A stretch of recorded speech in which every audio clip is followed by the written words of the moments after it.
নবী করিম সাল্লাল্লাহু আলাইহি সাল্লাম নবী হওয়ার পর এই যে স্ত্রীর সাথে পরামর্শ করেছেন, অথচ আমরা অনেকে মহিলাদেরকে এমন ভাবে কোণঠাসা করে রাখি যে কোনো কথা আরে তোমার মহিলারা পাক্কা মনে রাখবো না, কথা কথা বুঝে বুঝতে দিতে আসে না। আবার উল্টাটাও আছে, অনেক ঘরের মহিলারা এত পরিণতি করে স্বামী উঠতে তার অনুমতি লাগবে, বসতে তার অনুমতি লাগবে, ডানে এখন বিশেষ করে এই সময়টা বেশি চলছে না। অনেকে আছে যে বউয়ের কথার বাইরে, এখন আমরা তো বলতেছি যে মাঝে মধ্যে বুদ্ধি দিই, অনেকে আছে বউ বুদ্ধি ছাড়া সে নড়ে চড়ে, এটা আবার বেশি হয়ে যায়, তাই না? ওই যে কোন রাজার ঘটনা আছে না, ওই রাজা সব পুরুষদেরকে একত্র করছে তারা বউয়ের কথা শোনে। তো ডাক্তার একে বলছে যারা বইয়ের কথা শোনো সবাই এই লাইনে দাও, আর যারা বইয়ের কথা শোনো তারা এই পাশে দাও। এখন দেখা গেল যে রাজা ডান পাশে দাঁড়াতে বলছেন, যারা বইয়ের কথা শুনে তারা তো প্রায় সব লোক ডান পাশে গেছে, কারণ সব আমাদের মতো সব ডান পাশে, একজন শুধু বাম পাশে দাঁড়ায়। পরে রাজা বলল যে একটা লোক আছে নিজের বুদ্ধি চলে, বোঝা গেছে। তারা ডাক দিয়ে বলছে তুমি বলবে না চলো না, তাই না, তোমার মতো একটা পুরুষ পাওয়া গেছে। তখন সে বললো রাজা সাহেব আসলে আমার স্ত্রী আসার সময় বলে দিচ্ছে সবাই যেদিকে দাঁড়াবে তার উল্টা দিকে দাঁড়াবে, এই জন্য আমি এদিকে দাঁড়াই। রাজা বললো হ্যাঁ রে, এটাও তো মানে লাগে। কিন্তু আল্লাহ তাআলা বলেছেন ইন্না ফাতাহনা লাকা ফাতহাম মুবিনা, এটা রাসূল আপনাকে সুস্পষ্ট বিজয় দিয়েছি। দেখেন বাহ্যিকভাবে মনে হচ্ছে পরাজয়, তোমরা করতে পারলে না, ফিরে চলে যাবে, কিন্তু আল্লাহ বলছেন কি সুস্পষ্ট বিজয়, শুধু বিজয়। এটা যে সুস্পষ্ট বিজয়, এর ভিতরে যে লুকায়িত ছিল সেটা দেখতে আমাদের বেশি অপেক্ষা করতে হয়। খুব সামান্য সময়ের ব্যবধানে দেখা গেছে অনেক ভাবে এই যেই মক্কা প্রবেশ করতেই অনুমতি পাওয়া যাচ্ছিল না, সেই মক্কাকে রীতিমতো স্বাধীন করে দিল। তাহলে ওই যে ওমরার কথা উনি স্বপ্নে দেখেছেন, সেটা কি হবে? ওটার উত্তর হলো আল্লাহ রাব্বুল আলামিন তাকে স্বপ্নে দেখিয়েছেন ওমরা করবেন। সেটা এই বছরই হতে হবে না, এক বছর পরেই হয়েছে। অর্থাৎ যেটা স্বপ্নে আল্লাহ দেখিয়েছেন সেটা বাস্তবে ঠিকই হয়েছে, শুধু একটা বছর গ্যাপ হয়েছে। এই যে একটা বছর গ্যাপ হয়েছে সেটা কেন? যাতে করে ওই যে মক্কা বিজয়ের সূচনা এখান থেকে তৈরি হয়। কারণ এই হুদায়বিয়ার সন্ধির মাধ্যমে যুদ্ধ বিগ্রহ বন্ধ ছিল, এই চুক্তির কারণে উভয় পক্ষ যুদ্ধ বিগ্রহ করে নাই। এই সুযোগে নবী করিম সাল্লাল্লাহু আলাইহি ওয়াসাল্লাম দাওয়াতের কাজ করতে পেরেছেন। এই সুযোগে তিনি মক্কা বিজয়ের যে প্রাথমিক কাজগুলো সেগুলো সব শেষ করতে পেরেছেন এবং সহজে অল্প সময় ব্যবধানে মক্কা বিজয় করতে পেরেছেন। তাহলে আল্লাহ তাআলা তাকে যে স্বপ্ন দেখিয়েছেন যে তিনি মক্কা প্রবেশ করেছেন, তিনি চলতে এসেছেন, তিনি ওমরা করেছেন, সেই স্বপ্ন বাস্তবায়ন হয়েছে না হয়নি? শুধুমাত্র আল্লাহ তাআলা মাঝখান থেকে সাহাবীদের ঈমানের পরীক্ষা করলেন, তারা ঈমানের পরীক্ষা উত্তীর্ণ হয়েছে। আল্লাহ শুধু মক্কা বিজয় দেন, মক্কাতে শুধু ওমরা করার সুযোগ দেন না, মক্কাকে কিয়ামত পর্যন্ত সময়ের জন্য মুসলমানদের কাছে বিজয় করে দিলেন। মক্কা বিজয়ের তৌফিক দিয়ে দিয়েছেন কিয়ামত পর্যন্ত। সেই যে নবী সাল্লাল্লাহু আলাইহি ওয়াসাল্লাম মক্কা বিজয় করেছেন ১৫০০ বছর চলে গেছে, আজ পর্যন্ত পৃথিবীর অনেক শহর, অনেক মসজিদগুলো অনেক কাফেররা দখল করেছে, মক্কা আজ পর্যন্ত এক সেকেন্ডের জন্য কোনো কাফেররা দখল করতে। তাহলে হুদায়বিয়ার এই ঘটনা থেকে আমরা কি শিখলাম? কোরআনে যদি কোনো নির্দেশ দেন, আল্লাহ রাসূল সাল্লাল্লাহু আলাইহি ওয়াসাল্লাম যদি কোনো কথা বলেন, আমি যদি বাহ্যিকভাবে দেখি সেটা উল্টা কিছু হচ্ছে, তাহলে আমার চোখে দেখা ভুল হতে পারে, আল্লাহ এবং আল্লাহর রাসূলের কোনো কথা ভুল হতে পারে না। হুদায়বিয়ার সন্ধিতে সাহাবীরা দেখেছেন যে নবী সাল্লাল্লাহু আলাইহি ওয়াসাল্লামের স্বপ্ন বাস্তবায়ন হয় নাই, মূলত সেটা একটা পরীক্ষা ছিল এবং এর মধ্যে লুকায়িত ছিল সে স্বপ্ন বাস্তবায়নের ফর্মুলা, এবং অল্প সময়ের ব্যবধানে 15 বছরই সেটা বাস্তবায়ন হয়েছে। মাঝখান থেকে সাহাবীদের ঈমানের পরীক্ষা নেওয়া হয়ে গেছে। আজ বিশেষ করে আমরা এমন একটা সময় পার করছি যখন আমাদের আশেপাশে অনেক মানুষদেরকে দেখবে, আমাদের বিশেষ করে স্কুল কলেজ পড়ুয়া অনেক বন্ধুদেরকে দেখবে, তারা প্রতিটা কথায় কথায় লজিক খোঁজে। কোরআন এবং হাদিসে আল্লাহ এবং তার রাসূল নির্দেশ করেছেন আনুগত্যের জন্য, মাথা নত করার জন্য, এটুকু তাদের কাছে যথেষ্ট না। তারা খুঁজতে থাকেন যে না লজিক কি আছে, যুক্তি কি আছে, আমার বুঝে আসবে তারপর মানবো, না হলে আমি মানবো না। এরকম একটা টেন্ডেন্সি আমাদের অনেকের মধ্যে। তারা মোটেও আল্লাহ তাআলার দাসত্ব করছে না, তারা মোটেও আমাদের গোলাম না, তারা নিজের বিবেক বুদ্ধি নিজের লজিক এবং যুক্তির গোলামি করছে। ঈমান হলো আমার বোঝে আসুক আর না আসুক, আমি আল্লাহ আদেশ এবং নিষেধের কাছে মাথা নত করলাম, কারণ আল্লাহর সব আদেশের রহস্য এবং বাস্তবতা যৌক্তিকতা আমার বোঝা মোটেও সম্ভব না। আমি যদি আল্লাহর সব আদেশ নিষেধের যৌক্তিকতাই বুঝে গেলাম, তাহলে আল্লাহ রাব্বুল আলামিনের যে রহস্য যে থাকি তার যে প্রজ্ঞার কোনো সীমা নেই, তাহলে আমি ধরে ফেলতে পারলাম তাহলে তিনি হাকিম কেমনে করতেন। আল্লাহ হওয়ার প্রমাণিত এটা যে তার সকল নির্দেশের রহস্য আপনি আবিষ্কার করতে পারবেন, কেমন পর্যন্ত মানুষ আবিষ্কার করতে থাকবে। একটা একসময় আবিষ্কার হবে, আরেকটা 200 বছর পরে আবিষ্কার হবে, কিন্তু হবে। আর হোক বা না হোক আবিষ্কার, আল্লাহর প্রতি পরিপূর্ণভাবে ঈমান আর শিক্ষা আমার বুঝে আসুক আর না আসুক। এমনকি আমি চোখে যা দেখছি, আমার চোখের দেখাটাকে আমি মিথ্যা মনে করতে পারি, আল্লাহর কোন কথাকে নবী সাল্লাল্লাহু আলাইহি ওয়াসাল্লামের নির্দেশকে আমি মিথ্যা বা ভুল মনে করতে পারি। আধুনিক যুগে এটাকে আমাদের ইসলাম বিদ্বেষী বা মুসলমানদের সমালোচনাকারী বা নাস্তিক ভাইরা তারা এটাকে অন্ধত্ব মনে করে। দেখো মূলত প্রত্যেকটা মানুষই অন্ধ, কেউ নিজের বিবেক যুক্তির কাছে অন্ধ, কেউ তার আল্লাহ ও তার রাসূলের কাছে অন্ধ। আপনি আপনার বিবেক বুদ্ধিকে, আপনার লজিককে, আপনার যুক্তিকে আপনি খোদা বানিয়ে বসে আছেন, যে আপনার যুক্তি ধরলে আপনি নিবেন না, নিবেন না। আমি আমার রব, আমার সৃষ্টিকর্তাকে আল্লাহ বানিয়েছি, তিনি যদি কোনো কিছু বলেন তো আমি নেব না, নেব না। আমার যুক্তি এটা সীমিত, আল্লাহ রাব্বুল আলামিনের হিকমত প্রজ্ঞা রহস্য সেটা অসীম। হুদায়বিয়া সন্ধি থেকে এই একটা শিক্ষা আমরা পেলাম। আল্লাহ তাআলা আমাদের সবাইকে ফিতনার এই সময় আমাদের বুঝে আসুক আর না আসুক, আল্লাহর সমস্ত আদেশ এবং নিষেধগুলোর মধ্যে আমাদের কল্যাণ আছে, সেটাকে মনে প্রাণে গভীরভাবে বিশ্বাস করার ও আমল করার তৌফিক আল্লাহ আমাদেরকে দান করুন। এমন একটা সময় আমরা পার করছি, সময়টাতে ঈমান রাখা খুব কঠিন। নবী রাসূল সাল্লাল্লাহু আলাইহি ওয়াসাল্লাম বলেছেন, এমন একটা সময় আসবে ইউসবিহু রাজুলু মুমিনান ওয়া ইউমসি কাফিরা। একটা মানুষ সকালে ঈমানদার থাকবে, বিকালে বেঈমান হয়ে যাবে। এমন একটা সময় আসবে, সেই সময়টা আমরা এখন হয়তো পার করছি। চতুর্দিকে ফিতনা ঘন ঘটা। এই অবস্থায় আল্লাহর কাছে প্রত্যেক রাকাত নামাজে আমরা যখন পাঠ করি তখন মনে প্রাণে অর্থ বুঝে দোয়া করবো, ইহদিনাস সিরাতাল মুস্তাকিম, আল্লাহ আপনি আমাদেরকে সরল সঠিক পথ দেখায়। দোয়া করবো ইনশাআল্লাহ। তাহলে হুদায়বিয়া সন্ধির একটি শিক্ষা আমরা পেলাম যে কোরআনে যদি কোনো কথা বলা হয়, নবী সাল্লাল্লাহু আলাইহি ওয়াসাল্লাম যদি কোনো কথা বলে, সেটা আমার বাহ্যিক দৃষ্টিতে যদি দেখি বাস্তবায়িত হচ্ছে না বা হয়নি, অধৈর্য হয়ে বেঈমান হওয়া যাবে না, বিচলিত হওয়া যাবে না। মনে রাখতে হবে ওটা পৃথিবীর মানুষের দেখা ভুল হতে পারে, আল্লাহর নির্দেশ ভুল হতে, ওটা পৃথিবীর মানুষের দেখা ভুল হতে পারে। নবী সাল্লাল্লাহু আলাইহি ওয়াসাল্লামের কোন নির্দেশ থাকলে সত্যবাদীতা সেটা সঠিকভাবে বিশুদ্ধ প্রমাণ হলে সেটা কখনো ভুল হতে, আমি ভুল, আমার দেখা ভুল, আমি ভুল, আমার বিবেকের ভুল, বুদ্ধি ভুল, এটা হতে পারে, কিন্তু আল্লাহ নবী সাল্লাল্লাহু আলাইহি ওয়াসাল্লামের কথা ভুল হতে আল্লাহ তাআলা আমাদেরকে তার সেভাবে অনুসরণ করার তৌফিক দান করুন।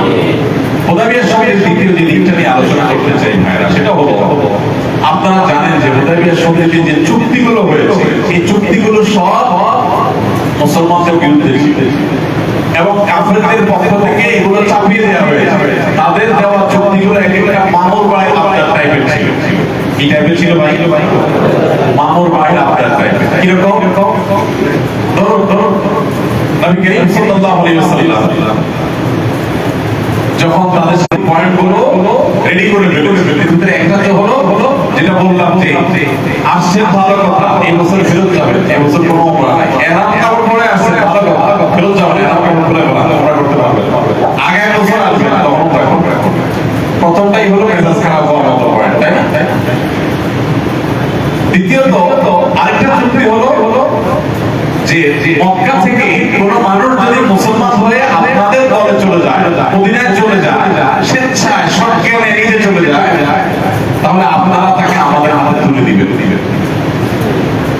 কি বলেন মা ভাই? আমাদের কথা বলতে স্বেচ্ছায় সজ্ঞানে শিরক ছেড়ে বাপদাদার মুশরিকদের ধর্ম ছেড়ে তাওহীদের কথা গ্রহণ করে নবী সাল্লাল্লাহু আলাইহি ওয়াসাল্লাম প্রতি ঈমান এনে মদিনায় গেলে তাদেরকে নবী সাল্লাল্লাহু আলাইহি ওয়াসাল্লাম এবং সাহাবীরা মক্কার মুশরিকদের হাতে তুলে দিতে হবে। পক্ষান্তরে মদিনার কোন মানুষ মদিনা ছেড়ে নবী সাল্লাল্লাহু আলাইহি ওয়াসাল্লামের আনুগত্য ছেড়ে যদি মক্কায় চলে আসে মুশরিকদের মধ্যে, তাহলে তাকে তারা ফেরত দিবে। মানে মাও ভাই আপনারও তো এরকম হয়, কি বলে মাও ভাই কি এরকম আবদার করলে ভাই খাওয়া লাগবে না? মাও ভাই আপনারও ফেল কাপড়দের আপনার কাছে, তাই না? কিন্তু অবাক করার বিষয় কি দেখে নবী করিম সাল্লাল্লাহু আলাইহি ওয়াসাল্লাম বলেন, হ্যাঁ ঠিক আছে ওকে কোনো অসুবিধা ঠিক আছে সাথে সাথে মানলে এইটা দুনিয়াতে কারো পক্ষে মানা সম্ভব, কিন্তু তিনি মানলেন। ওই যে আল্লাহর নির্দেশ আছে যা বলে মানো করো, এর ভিতরে সফলতা আছে। আচ্ছা, এই চুক্তি হওয়ার পরই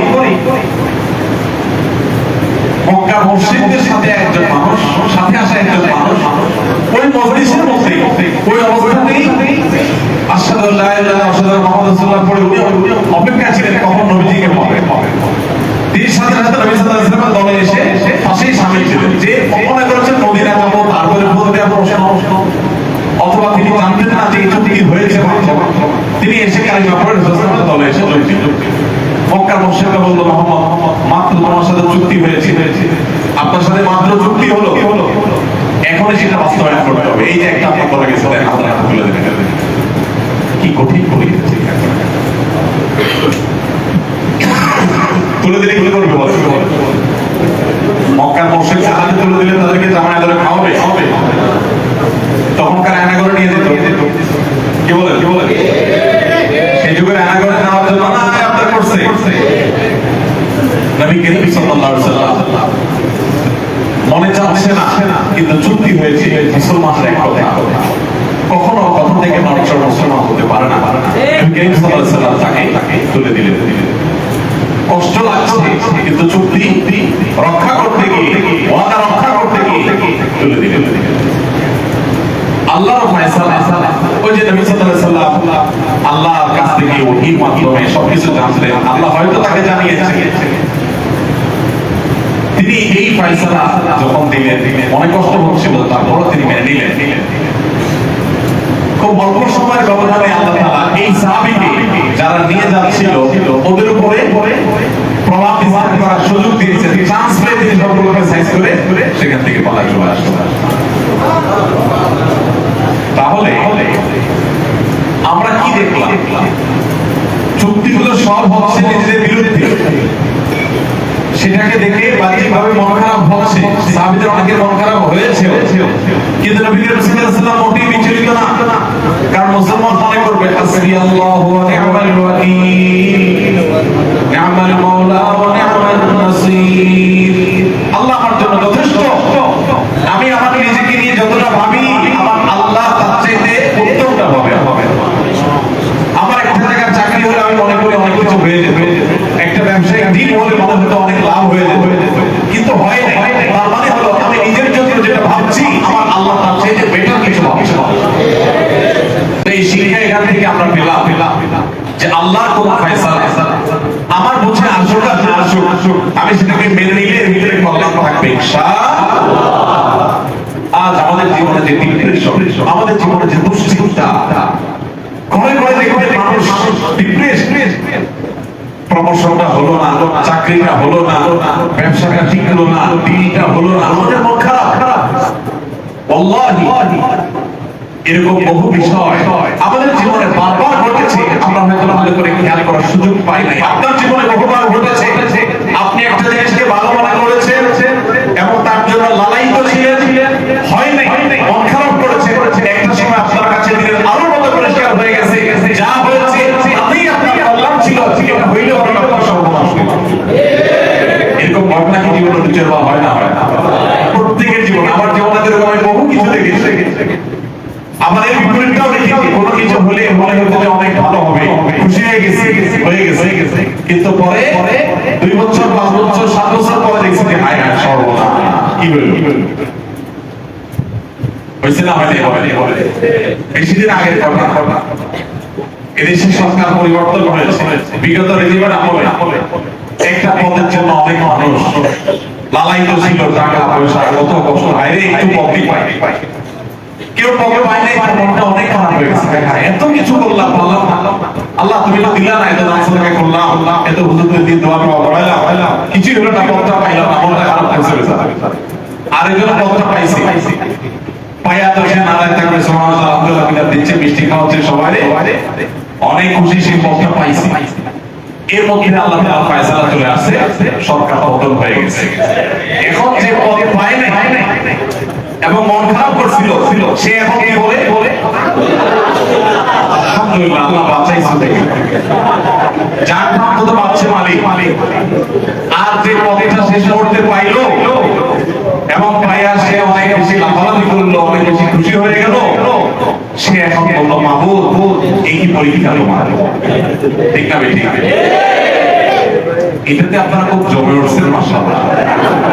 কিন্তু ভাই বাস্তবতা হলো ওয়াল্লাহি আল্লাহর শপথ করে বলি, আপনার জীবনে এরকম ঘটনা বহু ঘটে, আমার জীবনে বহু ঘটে। শিক্ষা গ্রহণ আমার আল্লাহ আমার জন্য যা নির্বাচন করেছেন তা আমার নির্বাচনের চাইতে হাজার গুণ কম। আমার যদি কোথাও বিয়ে করার খুব শখ ছিল, ইচ্ছা ছিল, সেখানে হয় নাই, অবশ্যই এর মধ্যে আমার কল্যাণ নিহিত। আমার একটা জায়গায় চাকরি হওয়ার কথা ছিল, হয় নাই, আমি মন খারাপ করবো না। ইমানদার কখনো নিরাশ হবে না, আল্লাহর প্রতি আস্থাশীল থাকবে। ইমানদার বলবে হাসবি আল্লাহ, আল্লাহ আমার জন্য যথেষ্ট, চাকরির দরকার নেই, আমার আল্লাহ থাকলেই হবে। ব্যবসা আমার জন্য, ব্যবসা ধরা যাচ্ছে একটা পর একটা। সেদিন এক ভাই বললেন, ভাই কয়েকদিনের ব্যবধানে আমার 3টা গাড়ি অ্যাক্সিডেন্ট হয়েছে, কয়েকদিনের ব্যবধানে, এভাবে একটা পর একটা হচ্ছে। স্বাভাবিকভাবে একটু বোঝানো কঠিন, বোঝানো একটু কঠিন।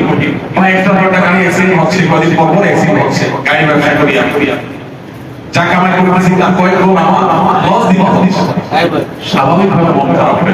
কিন্তু দেখেন ইমানদারের যে সান্ত্বনার জায়গাটা, যে আমার সব কিছু চলে যাচ্ছে, লাখ লাখ টাকা লস হয়ে যাচ্ছে, কিয়ামতের ময়দানে আল্লাহ যদি দেখে বলেন বান্দা জীবনে অনেক রকম দিয়েছি, তুমি ধৈর্য ধারণ করেছো, তুমি মেনে নিয়েছো, এর বিনিময়ে তোমাকে যাও এই জান্নাতের চাবি দিয়ে দিলাম।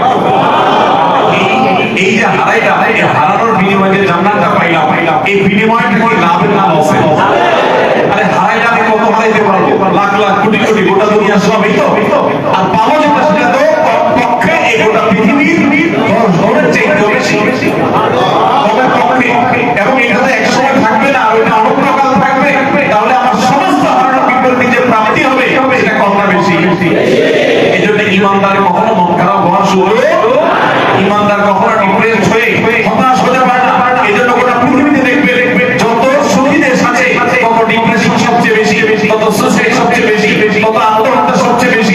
এবং পৃথিবীতে প্রত্যেক বছর বিশ্ব স্বাস্থ্য সংস্থার জরিপ অনলাইনের সাথে দিয়ে দেখবে প্রায় প্রতি বছর গোটা পৃথিবীতে আত্মহত্যা সবচেয়ে কম থাকে মুসলমানদের মধ্যে। মুসলমান জানে তার হারাবার কিছু নাই, হাতি মূল্যও না, বাঁচলেও না। আল্লাহ তাআলা আমাদের সবাইকে হুদায়বিয়ার এই শিক্ষাটা আমাদের জীবনে ধারণ করে আল্লাহ তাআলা সমস্ত ফয়সালাকে মেনে নেওয়ার মতো মানসিকতা সবার মধ্যে প্রদান করুন। তাহলে কোনো দুঃখে, কোনো দুর্দশায়, কোনো বিপদে কখনো হতাশাগ্রস্ত হবে না ইনশাআল্লাহ। স্বামী স্ত্রী ঝগড়া লাগছে, মুডটাই নষ্ট হয়ে গেছে, বাইরে থেকে চানাচুর মুঠোদার নিয়ে আসছেন, একটু ভালো মতো নিয়ে আসছেন বউয়ের জন্য, দুজনে বসে একসাথে খাবো, গল্প করবো, আর যুক্তি মেজাজটা নষ্ট করে দিল, মুডটাই শেষ করে দিল। আমরা সাধারণত খেয়ে হারাই, তাই না? মেজাজটা নষ্ট হয়ে যায়, তাই না? কিন্তু আপনি তখন যদি চিন্তা করেন হয়তো তার সাথে এই যে এখন গন্ডগোলটা চলতেছে, এর ভিতরে কোনো একটা কল্যাণ অবশ্যই আছে। আল্লাহর কল্যাণ কি সেটা আমি বুঝতেছি না, হয়তো বুঝে আসবে আমার যে ওই দিনে ঝগড়া না হলে এই কাজটা হইতো না। ইমানদার সবসময় প্রত্যেকটা দুঃখের মধ্যেও সুখ খোঁজার চেষ্টা। আরে ভাই নবী করিম সাল্লাল্লাহু আলাইহি ওয়াসাল্লামের ছেলে দুঃখী মানুষ পৃথিবীতে গিয়েছিল, দুনিয়ার আলো দেখার আগে যে ব্যক্তি বাবাকে হারিয়েছে, মায়ের গর্ভে থাকতে যার বাবা নাই, দুনিয়ার আলো দেখার পর মা নাই, মায়ের বুকের দুঃখ পর্যন্ত খাওয়ার সুযোগ পান নাই, বাবা স্নেহটা কোনদিন মাথার উপরে পড়ে নাই, মায়ের আলতো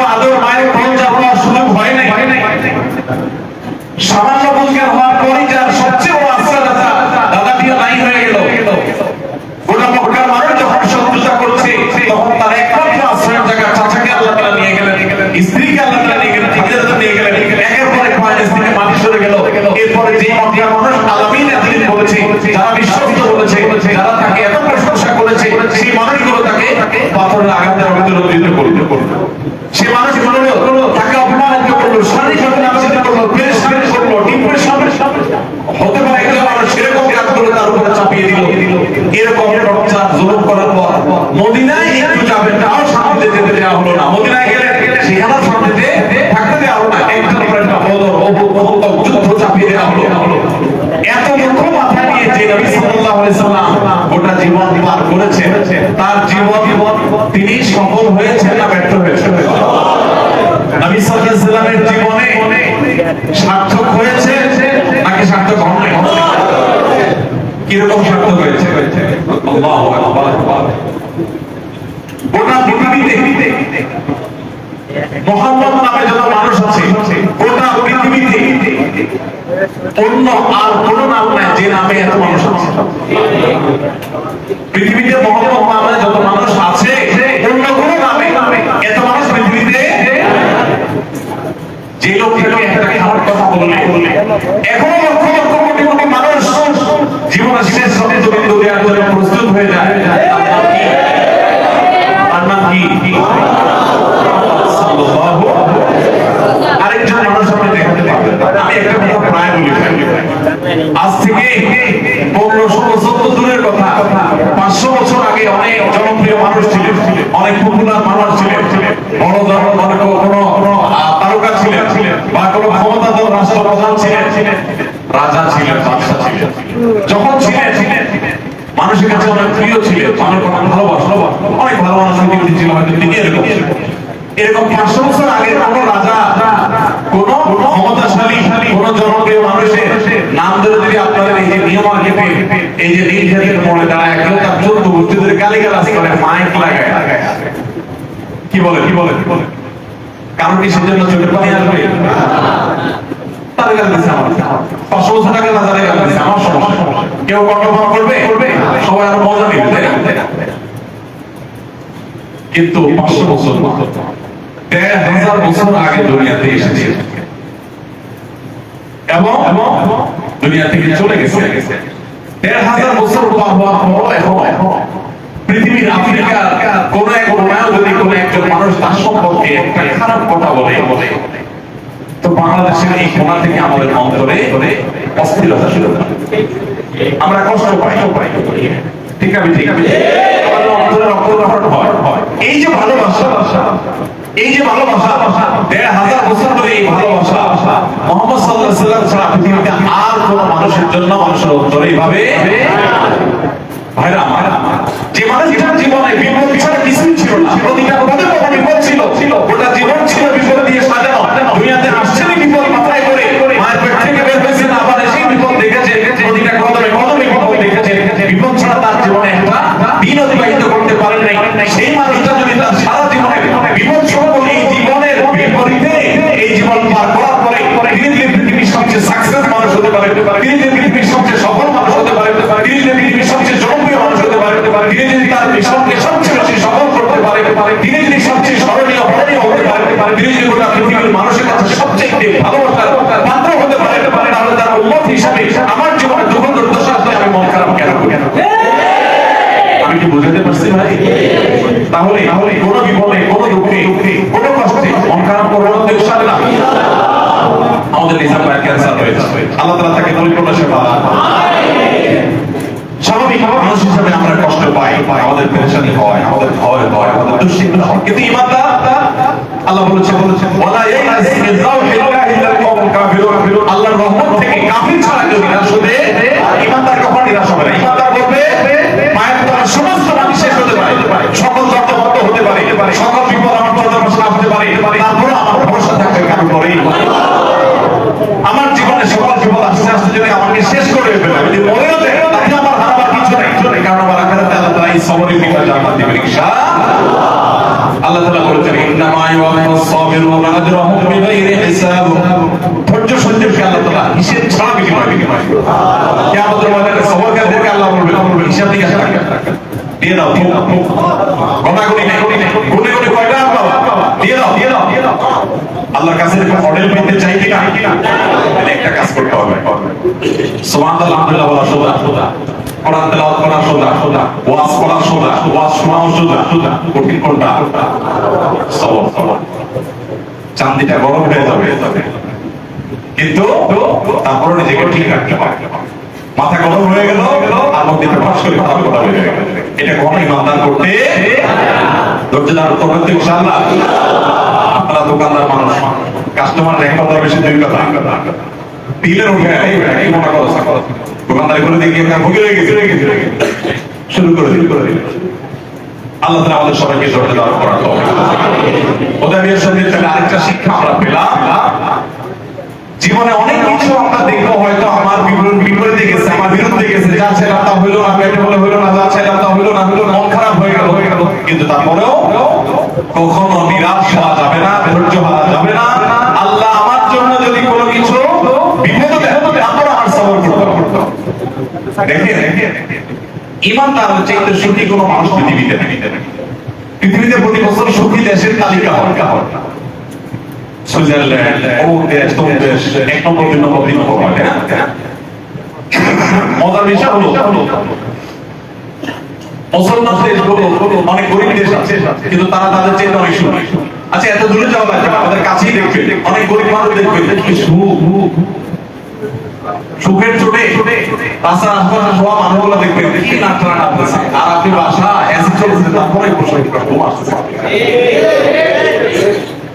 ঘুমের যে কি মূল্য যারা আসে না সে জানে, ঠিক না? ঠিক বলে ভাই আমার। এই জন্য ইমানদার কখনো কোনো অবস্থাতে নিরাশ হবে না, বরং ধৈর্য ধারণ করবে এবং বাহ্যিকভাবে কষ্ট হবে, তারপরে সেকে মেনে নিবে। এর মধ্যে কি আছে? কল্যাণ আছে। দুঃখের মধ্যে সে হাসবে, দুঃখের মধ্যে হাসবে কিভাবে? একটা লোক বাইকে অ্যাক্সিডেন্ট করেছে, ঠ্যাংটা ভেঙে গেছে, মাথা ভেঙে গেছে। এখন একটা পা ভেঙে যাওয়ার পর সে বলতেছে, আল্লাহ এই অবস্থায় তোমার সাথে করা লাগবে, দুঃখে আলহামদুলিল্লাহ। এখন প্রশ্ন হলো, দুঃখে আবার আলহামদুলিল্লাহ কেন বলবো?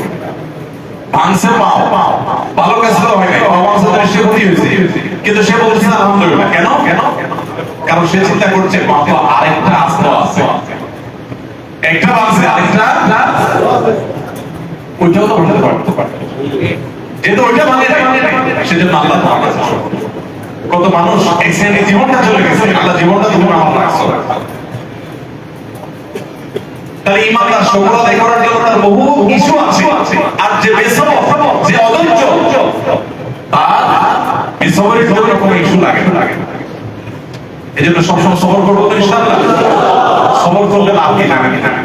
সবর করলে লাভ নেই। সবর কিন্তু সবাই করে, কেউ আগে ভাগে করে, আবার খেলায় পড়ে করে সবাই মসজিদে বাইরে প্রোগ্রাম বাইরে নিয়ে গেছে আল্লাহ বান্দারা কেউ নিয়ে গেছে, নেওয়া পরে মসজিদে তার গালি আছে। হ্যাঁ, এটা মসজিদে আসে চুরি খরচ, চোরের গোষ্ঠীর চোখ। হ্যাঁ, আপনার যা মুক্তি আসলে বললেন কিনছিলাম 2 দিন হয়ে পারলো না, এই মসজিদ সব চোরের আরে কমিটির লোকগুলো সুবিধা থাকে না, আপনি এক চোখ নিয়ে নিলেন, গালিগালাজ করে শেষ করে করার পর যখন অনেকক্ষণ গালিগালাজ করলেন, মাথা যখন ঠান্ডা হইল, এবার বললেন কি যাক নসিবে যা আছে এতক্ষণ গালিগালাজ করে আমল নষ্ট করে এখন আপনি ঠেলায় পড়ে চোরের তো ধারে কাছে পাবেন না, জিদ করবেন অনেক কিছু, কিন্তু তারা তো চোরটা দেখুন নিয়ে একটা বেচা ওঠেন। আপনি তো যখন কিছু করতে পারবেন না, এবার বলতেছেন আল্লাহ সরকার নিয়ে। আর যারা বুদ্ধিমান তারা আগে থেকে এই কাজটা করতে আল্লাহ ভরসা সুতা হারাই গেছে, নিজের কোনো কল্যাণ আমার অন্য কোনো বড় বিপদ থেকে আল্লাহ আমাকে উদ্ধার করবে। তাহলে ইনশাআল্লাহ সবসময় এইভাবে সবর করবো তো আল্লাহ চাই তো। মনের বিরুদ্ধে কিছু দেখলে মাথা যেন গরম হয়ে যায়। হুদায়বিয়ার সঙ্গে নবী সাল্লাল্লাহু আলাইহি ওয়াসাল্লাম সাহাবীদের সবাই মনের বিরুদ্ধে সাহাবীদের সমস্ত চুক্তিগুলো ছিল না। এগুলো কি কেউ মানে যে আপনার দলের লোক আমার এখানে আসলে তাদের বিরোধ দিতে হবে, আমার দলের লোককে আপনি বিরোধ দিবেন? এগুলো কি মানে এরকম উল্টা পাল্টা এক একটা চুক্তি, সবগুলো চুক্তি এরকম তাদের বিরুদ্ধে প্রায়, এবং বড় বড় অনেকগুলো চুক্তি এরকম তার বিরুদ্ধে গেছে। কিছু চুক্তি ছিল শুধুমাত্র খুশি হওয়ার মতো, আর বড় বড় চুক্তি তো নবী সাল্লাল্লাহু আলাইহি ওয়াসাল্লাম সাহাবায়ে মনের বিরুদ্ধে, মন চায় না। ওমর রাদিয়াল্লাহু আনহু রাসূলুল্লাহ চালু করে বলেন, ইয়া রাসূলুল্লাহ আপনি না সত্য নবী, তাহলে কেন সম্মান দিতে হবে?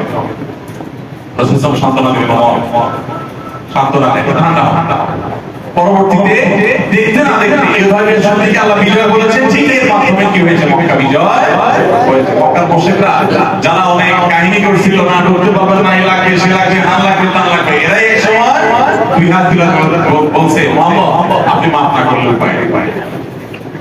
তাহলে হুদাইবিয়ার সন্ধির শিক্ষাটা ধারণ করবো তো ইনশাআল্লাহ।